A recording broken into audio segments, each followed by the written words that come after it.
Well, let's try something a little different. Let's film on the Nikon. We got a bunch of cars here. I'm just gonna go through them quickly. So first up, we got a Mustang. Nice red one, pretty cool. Let's take a quick overview of it and get shooting. Never mind, we won't do the Mustang first. They ended up putting a car in front and they didn't give me the key. Even though it's one that I need to do, now it's in the way. So I'll find a different car to do first. Taking a look at an Audi Q5 SB Progressive White. Yeah, let's see. Nice leather interior, as you'd expect.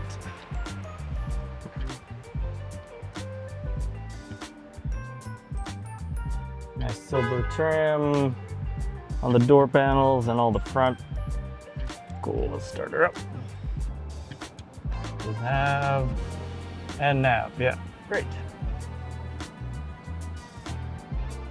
Got power, got some other fun stuff here. We'll go to autofocus. Come on, there you go. So this has got a cool hatch. Yeah. Tons of space in here. Got your floor mats there. I like how it's a hatchback basically, but it looks like a sedan. Decent amount of room. This is your basic Audi. Has all your features that you'd expect to be in an Audi. You got your sunroof, heated seats, heated steering wheel, leather seats, and everything else. Yeah, then this is the S-Line too, so it's a little quicker. It's a little like playing Tetris out here. So I've got all these cars and they're kind of lined up, kind of funky. Like this car over here, that's a person's car, like a customer's car already. All these other ones are units that I need to process and get upstairs. But for that to happen, I gotta play a little bit of Tetris. I gotta move this Mazda, the Volkswagen over here, this Mazda, the Mustang, Volkswagen, blah, blah, blah, blah, blah. And then just rotate them out. And since they're clearing the lots outside, the cars aren't going out right away. So I gotta find a way to get them out, get access to them, and line them all back up. Some days are worse than this, but today's a good day. Interesting key fob, the buttons are on the side. Not used to that. Everything else is usually on the front, like these ones, like all the buttons are on the front and it's easy. It's on the side. Huh. Interesting. Oh, I guess I don't have that key. Huh.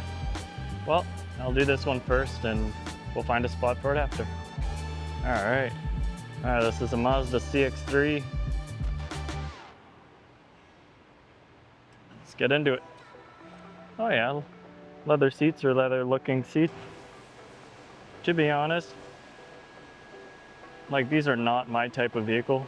Like it looks nice on the inside, but just the form factor of these vehicles don't make sense to me. At this rate, when you're in a vehicle of this size and it's an SUV, you don't really get much interior space. I would rather be in a compact, like a Golf or something. Those just seem to make more sense. Like the storage space that you get in here versus the storage space you get in a hatchback. Hatchback's gonna be better. This is awkwardly tall for the size, even though it's really small.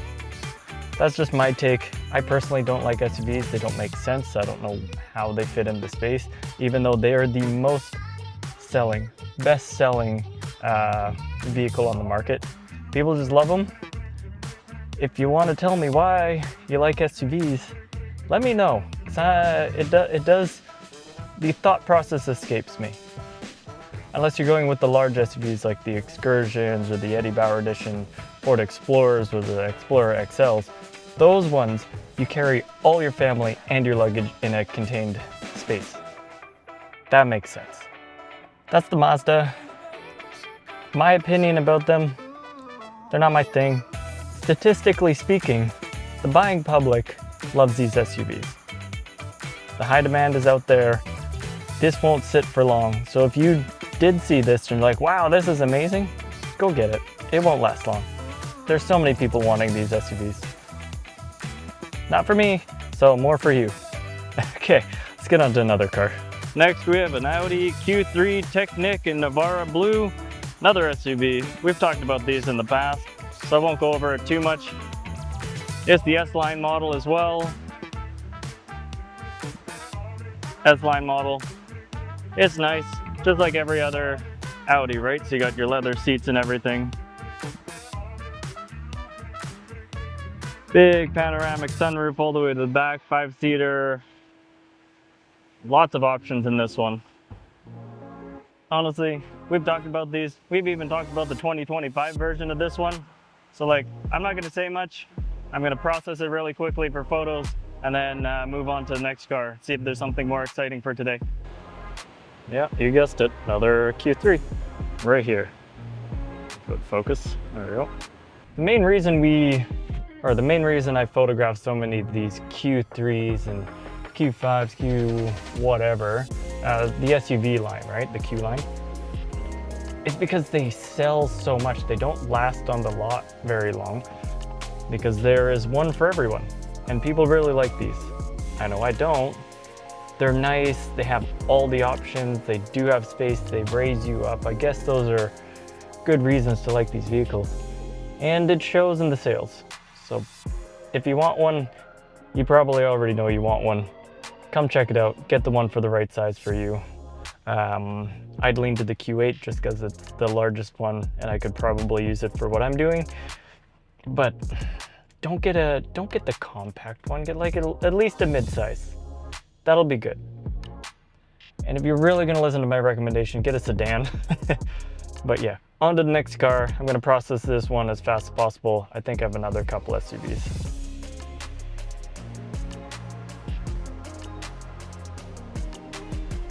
Looks like we got more SUVs.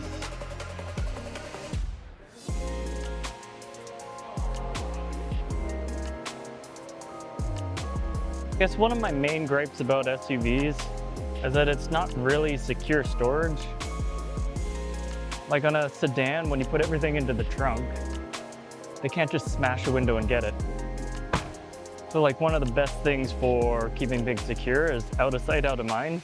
But if I can see what's in here, people are just gonna smash it and grab your stuff. So, I mean, not a great reason to not get an SUV, but that's one of my reasons. Sedan or a truck, it's closed, they don't see it. So it's a gamble. And when people are stealing stuff, they only have a limited amount of time.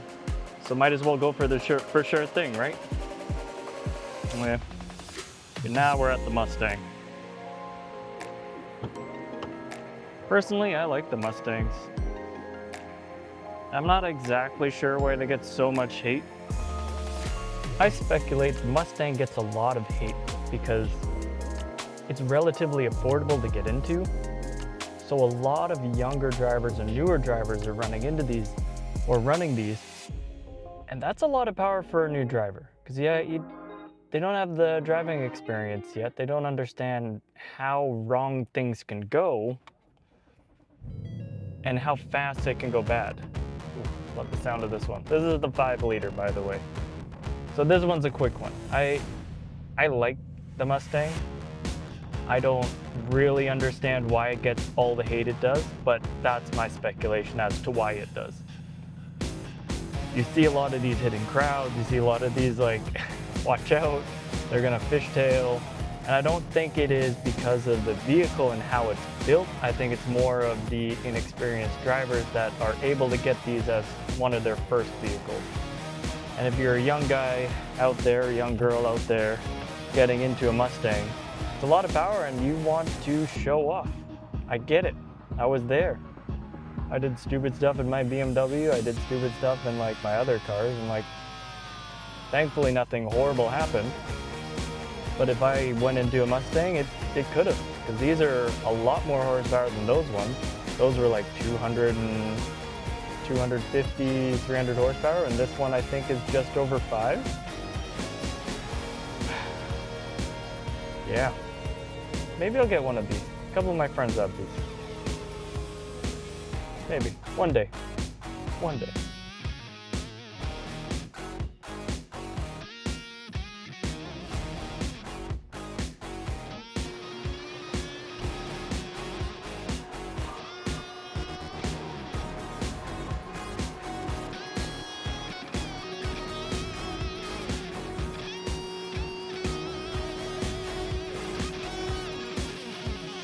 Honestly, it's even got a decent sized trunk. For a sports car, the trunk on this is substantial. Another good thing about the Mustangs is that they have a huge amount of aftermarket support.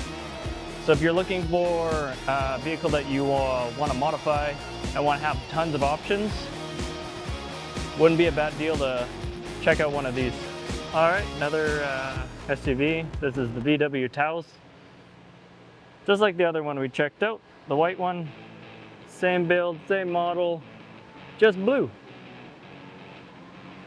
So same thing as last time. I'm gonna run through these really quickly because yeah, it's an SUV. So I won't take too much time talking about this one either. It's got your standard seats, everything that you expect to be in a VW, just like every other VW. Has a very similar interior, very similar layout for their controls. It's, yeah, just like the white one. It's got the truck or different modes that you can put it into. Yeah, let's get this one done, shot, and out of here. And I think we have a Mazda left, and then the big VW, I forgot what it's called, the T1, I think. Now this is something cool. We've got the VW Atlas Peak Edition.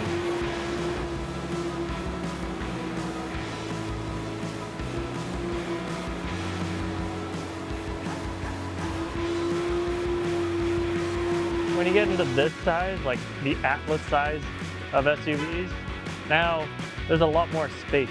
Like, there's an okay amount of space here. If you flip these down, you get like, it's pretty good. Ah, so loud. Hold on, I'll talk somewhere else. See, this is what I like to see. In the higher trim models, the nicer interiors are here.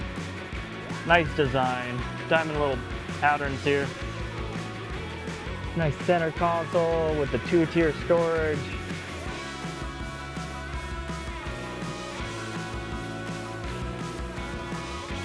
Nice detail stitching. Clean looking screen, limited reflections on it.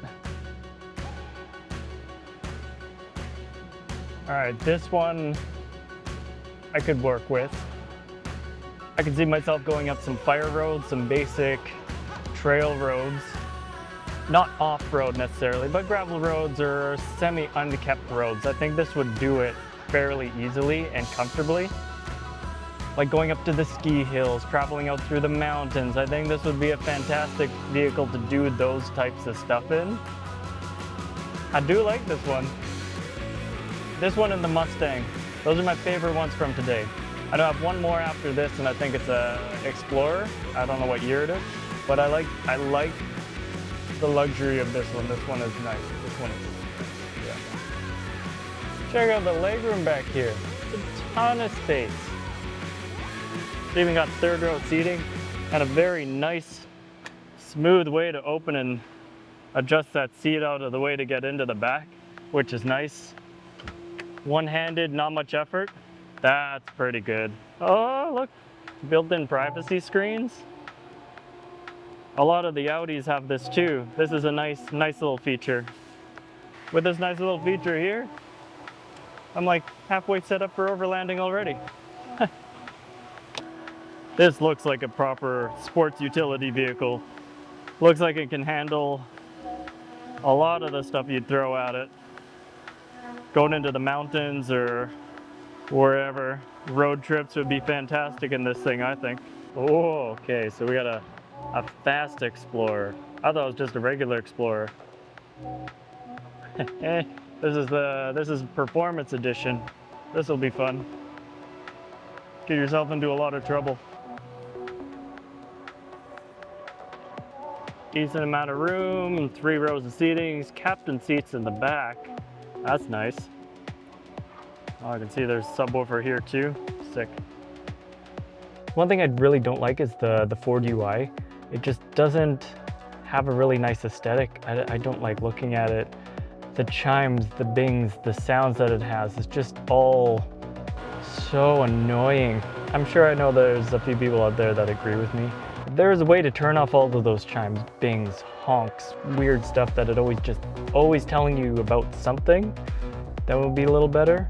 But then you'd have to change the whole design of the interface as well, because just from an aesthetics look from my side of things, it's just ugly.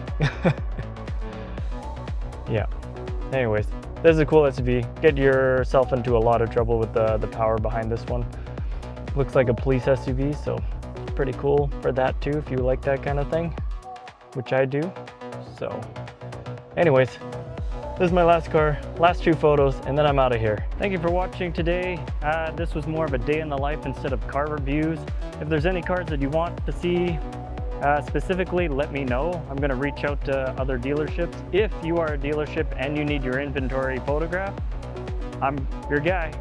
So with that, I'm out. Thank you for everyone that's here with me going into the new year. Now, don't forget to like and subscribe so I can keep doing this. Hey, I'm out.